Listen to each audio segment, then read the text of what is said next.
Guys, today I bring you a video that will help you a lot because we will talk about how to turn repetition into software. This will save you a ton of time, especially if you have a marketing agency or if you are providing a digital service. We're gonna talk about how you can turn repetition into software so you can stop being the bottleneck of your business. You can completely remove yourself from everyday tasks that consume your time and not necessarily are take you somewhere. If you are watching me for the first time, my name is Justo, and I'm in the process of helping service founders remove themselves from the business by creating long-term assets that don't depend on their time. But first of all, let me tell you a bit about myself. I want to show you something that happened to me while I ran a marketing agency. Every day I had to complete the same tasks, okay? And the same follow-up emails, the same call outcomes, the same client reports. I was making almost 200 calls a day, and at some point I realized that 80% of what I was doing wasn't thinking, it was repeating. And what I learned from that is that there is a hidden pattern, okay? And this is what I'm going to show you in this video. By the way, if at any point of this video you are liking the video and it's really helping you, you will help me a lot if you subscribe to the channel and you hit the like button, because in that way we can keep reaching new people and it takes only 2 seconds, okay?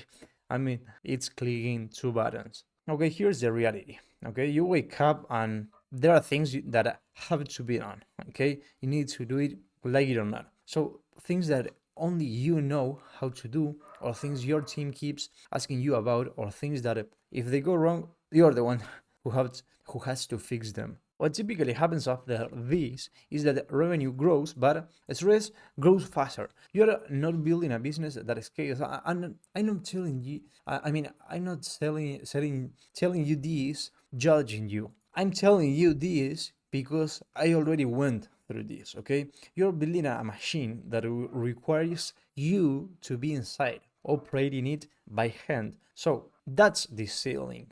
And it's not made of market size or competition or bad luck. It's made of unreleased repetition. Let's take a look at what Slack did, okay?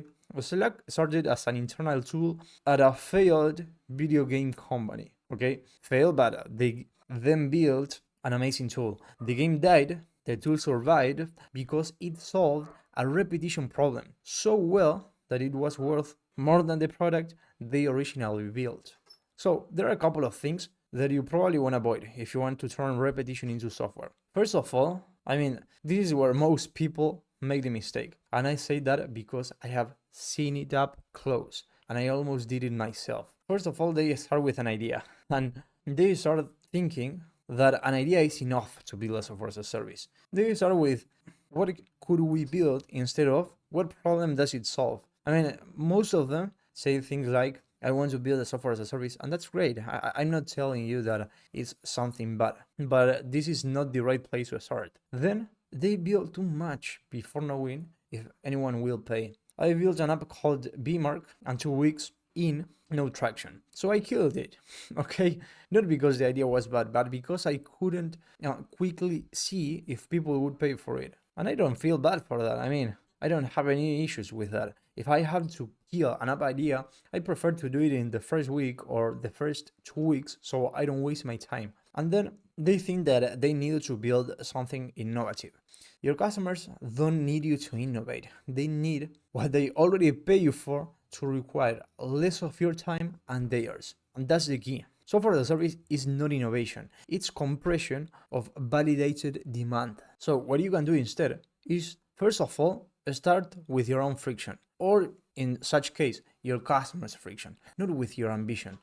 I built an app called Kobo, an app that tracks your content performance on YouTube and Twitter and generates video ideas based on what's working. And I didn't start with an idea. It was because I was spending hours each week doing this by hand, checking numbers, building spreadsheets. So it was something painful for me. So I built the app. I didn't start with something, with an app idea or something where I could innovate. Another app that I built, okay, Westcon, a hotel I helped build software for. It didn't need innovation. It needed its repetitive work extracted and systematized. Okay, so here what we did with the founders of Westcan was basically compressing all their system, all the things that they were doing manually into a software. Now they can manage bookings, they can block the calendar if they don't want to work for some time, if they want to rest or whatever, and they can do everything in the app. So not only they have more time for them, but also they can grow their business without being the bottleneck. So what you need to do is look at what you do each week that follows the same steps. Look at the questions your team gets asked over and over again. Look at what your customers complain is too slow, too manual, too dependent on a human, and turn that into a software. And the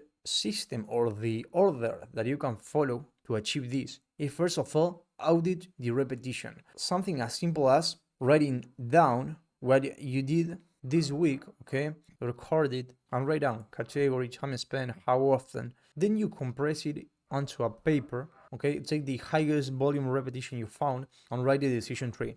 If X, do Y. If not, do Z, because that will help you later on to build the software. And here, validate before you build and make use of what you already have, okay? Leverage your customers. Would your current customers pay for this as a standalone product? Ask them, okay? And you will have the answer. It's as simple as that. But don't ask, would you use this? Because that question is worthless. You need to verify if they will pay for a solution. And fourth and lastly, build the smallest version that eliminates the bottleneck. This is very similar to the lean startup method, with the only, a slightly difference that we are starting with a service. So that's the key difference. We are starting with validated demand. We don't need to start from scratch, and we don't need to overcomplicate this process. The reason this works is that you are not guessing demand. You are not spending 6 months building before getting any signal. You're compressing something that already works into something that scales. That's the pattern behind every successful product I built and every successful product I have seen built, including those that started inside companies that never intended to build software. Guys, I really hope this video helped you. And if this helped you, you would also help me a lot if you subscribe to the channel and you hit the like button, because in that way we can keep reaching new people, and it only takes a couple of seconds. If you want to book a one-on-one call, you have the link on the comment section, and I hope to see you in the next video.